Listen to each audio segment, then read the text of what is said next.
Lynching की जा रही है, मारा जा रहा है, हमारे बुजुर्गों को दाढ़ी से नोचा जा रहा है, हमारे लोगों को नमाज पढ़ते हुए लात मारी जा रही है, हमारी जमीनों को छीनी जा रही है, हमारी दरगाहों पे कब्जा की जा रही है, हमारे बच्चों से एक ऐसा शब्द बुलवाना चाहते हैं जो नहीं बोलते और नहीं बोलने के कारण उस पर अत्याचार होता है। किसको लात मारा आप बताए, तथ्य दीजिए, किसको कहा लात मारा, तथ्य दीजिए। हम देंगे। कहा लात मारा? सर, नमाज पढ़ते वक्त दुनिया ने देखा, ताजुब है, आप छुप गए देखने के लिए। हमारी जो प्रॉपर्टीज है, जो हमारे पूर्वजों ने दान किया, गरीबों के लिए, मिस्किनों के लिए, बेवाओं के लिए, जरूरतमंदों के लिए, उसको वो छीनना चाहते हैं और इनकी एजेंसीज बोलती है कि हम जहाँ चाहेंगे उसको वक्त मिल देंगे। आप जानते हैं सर, और मीटिंग में अभी जेपीसी चल रहा है, आपको जान के ताजुब होगा कि यहाँ पे नॉन स्टेक होल्डर्स को बुलाया जा रहा है। क्यों बुलाया जा रहा है उनको? क्या योगदान है उनका? सर यही नहीं, प्रधानमंत्री जी कहते हैं सबका साथ, सबका विकास और सबका प्रयास। किशनगंज सर सबसे डिप्राइव्ड एरिया है हिंदुस्तान का। हिंदुस्तान की जीडीपी $2600 है और 5% लोगों का अगर इनकम हटा देंगे तो हमारी जीडीपी है 1100 per capita, sorry $1100, which is lower than the sub Saharan desert. वो जलाते रहे हमारे आशियाने, हम बनाते रहेंगे मोहब्बत के तराने।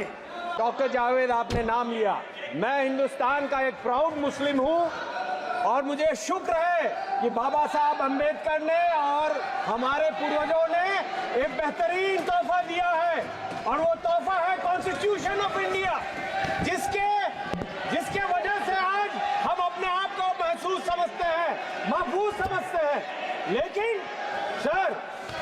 लेकिन जो ये मौजूदा सरकार पिछले 10 सालों से चल रही है, हमारे साथियों के साथ जो अन्याय हो रहा है वो बर्दाश्त के काबिल नहीं है। आज हमसे डिस्क्रिमिनेट किया जा रहा है, हमारे लोगों को पब्लिकली अब्यूज किया जा रहा है, हमारे साथ लिंचिंग की जा रही है, मारा जा रहा है, हमारे बुजुर्गों को दाढ़ी से नोचा जा रहा है, हमारे लोगों को नमाज पढ़ते हुए लात मारी जा रही है, हमारी जमीनों को छीनी जा रही है, हमारी दरगाहों पे कब्जा की जा रही है, हमारे बच्चों से एक ऐसा शब्द बुलवाना चाहते हैं जो नहीं बोलते और नहीं बोलने के कारण उस पर अत्याचार होता है। ये आज का हिंदुस्तान है इनके सामने, इनके चलाते हुए, जिसका हम विरोध करते हैं। और सर वही नहीं, पिछले कुछ दिनों में 686 हेड स्पीचेस हुए, आपको जान के ताजुब होगा सर। किसको लात मारा आप बताए, तथ्य दीजिए, किसको कहा लात मारा, तथ्य दीजिए। हम देंगे। कहा लात मारा? सर, नमाज पढ़ते वक्त दुनिया ने देखा, ताजुब है, आप छुप गए देखने के लिए। सर 686 हेट क्राइम्स हुए हैं पिछले वारदात, लेकिन उनमें से हेट मॉन्गर्स के खिलाफ कुछ भी नहीं किया इस मौजूदा सरकार ने। और किसके खिलाफ कर रहे हैं कार्रवाई? उनके खिलाफ जो विसल ब्लोअर हैं, उनके खिलाफ जो न्यूज देते हैं, सोशल मीडिया कहता है। मीडिया तो बिका हुआ, हम सब जानते हैं, इन्हीं के कंट्रोल में है। लेकिन और वही नहीं, हमारे ट्राइबल्स के खिलाफ उनकी जमीनें, उनकी फॉरेस्ट छीनी जा रही हैं। 10,000 से ज्यादा केसेस दिए गए उनके। सर हमारे 2011 के सेंसस 2011 के सेंसस के हिसाब से 12.2% मुसलमानों की आबादी है। और आपको जान के ताजुब होगा कि 54 मिनिस्ट्रीज में 11,131 ऑफिसर्स में मुसलमान सिर्फ 171 है, जिसका परसेंट 1.6 है। यहाँ हमको जो हमारे हिसाब से मिलना चाहिए वो नहीं मिलता। लेकिन अगर जेलों में आप तादाद देखेंगे तो मुसलमानों की तादाद 31 है, उसमें ज्यादातर इंडर ट्रायल है जिनको जबरदस्ती भरा गया है। हमारे स्टूडेंट्स को, हमारे एक्टिविस्ट को इनको निकालना होगा।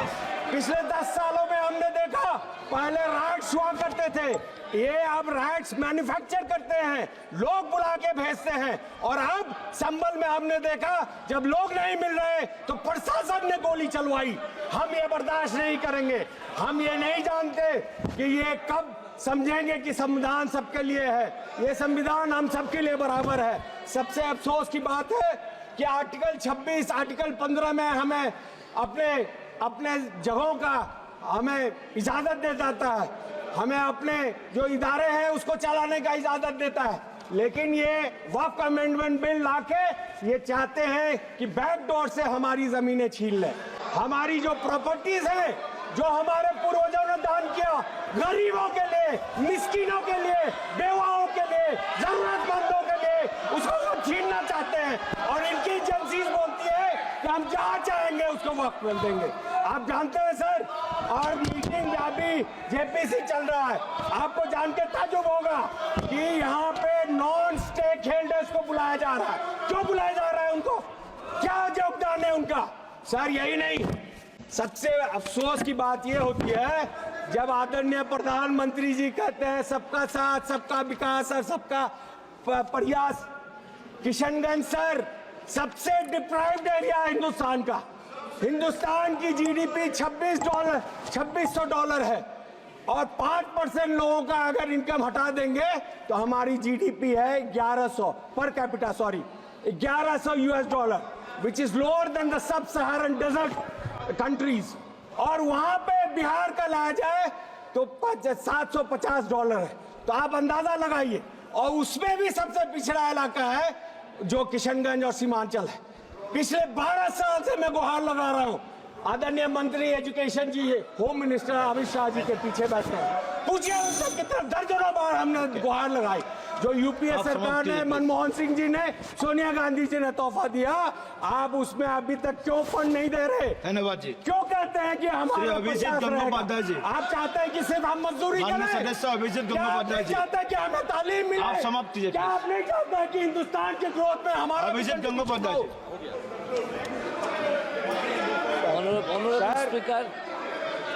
Honorable Speaker, आखिर में मैं I have decided- आखिर में एक लाइन बोल के आपसे इजाजत I have दूंगा। decided sir, to talk sir, in my एक mother लाइन tongue. बोलना चाहता हूँ। that is अरे Bengali. माइक दो यार, माइक नहीं है सर।